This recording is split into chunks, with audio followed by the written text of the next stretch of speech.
What is going on, you guys? I hope this video finds you all doing very well. My purpose in compiling these photos and videos is to aid my thoughts in this retrospective review of a 1998 Pontiac Firebird Trans Am I owned between 2020 and 2022. Throughout my ownership, I added roughly 13,000 miles to the car. The imagery of this video starts with several initial photos of the Trans Am, beginning at day one when I purchased the car and proceeded through several of the modifications, and even up until loading it to be shipped to the new owner across the country. It was a very sad day, as you can imagine. Anyways, when I purchased the car, it was bone stock. I was the third owner. In my ownership, I did several tasteful modifications to help the engine breathe more easily. These included the SLP intake, the EGR air pump delete, a PCM tune, and Speed Engineering 1 3/4 inch headers and Y pipe with a retune. Following these, the cars felt even more healthy than it previously did, which is quite impressive to begin with. Having put thousands of miles on the car with these modifications and fixing countless minor age-related issues, it was a very enjoyable learning experience. I look back with fond memories of the car and what it gave to me, with emphasis on evening night cruises to neighboring towns with the T-tops off and the windows down. If you've ever experienced that, then you definitely know what I'm talking about. I always thought these cars were really cool in high school, so it was definitely a pleasure to get to own one for a couple years. These cars came from an excellent transitional era in car making history between the old school body styles with the pop-up headlights, hatchback, large interiors, and even the large strange windows that provided good visibility, and being intertwined with one of the world's best pushrod small V8s that on paper GM underrated.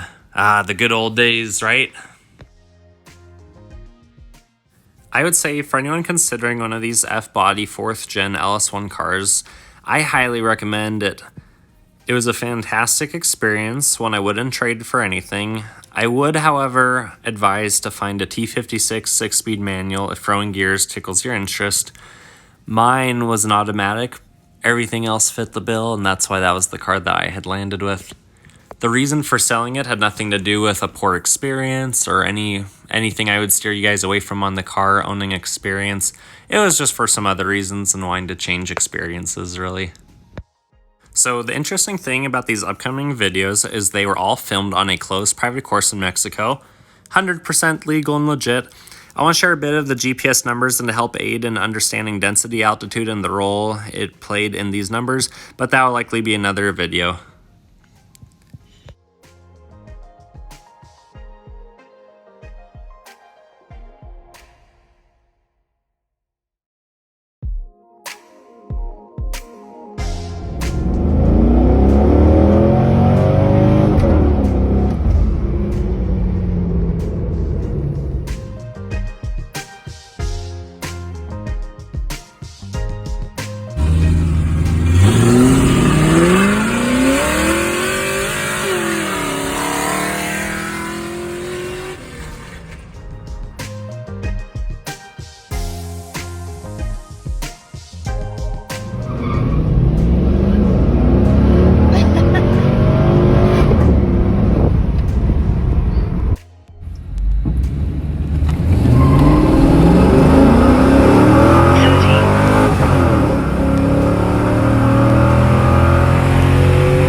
These pictures don't do a great job in showing the justice of what the density altitude is, which in most of these clips range between 4,000 to 7,000 feet, meaning an equivalent horsepower loss of 14 to 25%.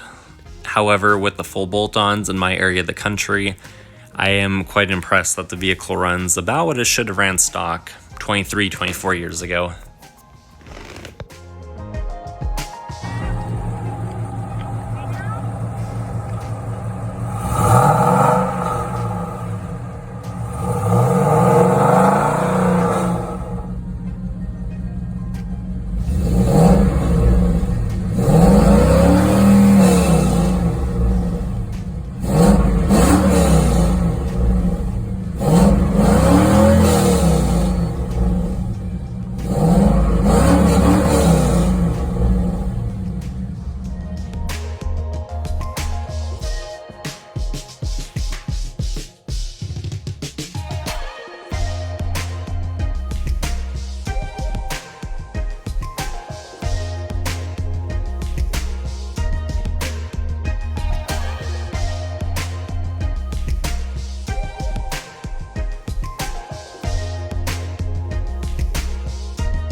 Alright guys, and these are the final photos that I am sharing. It is being reviewed and loaded up onto the trailer to be shipped over 1,000 miles across the country.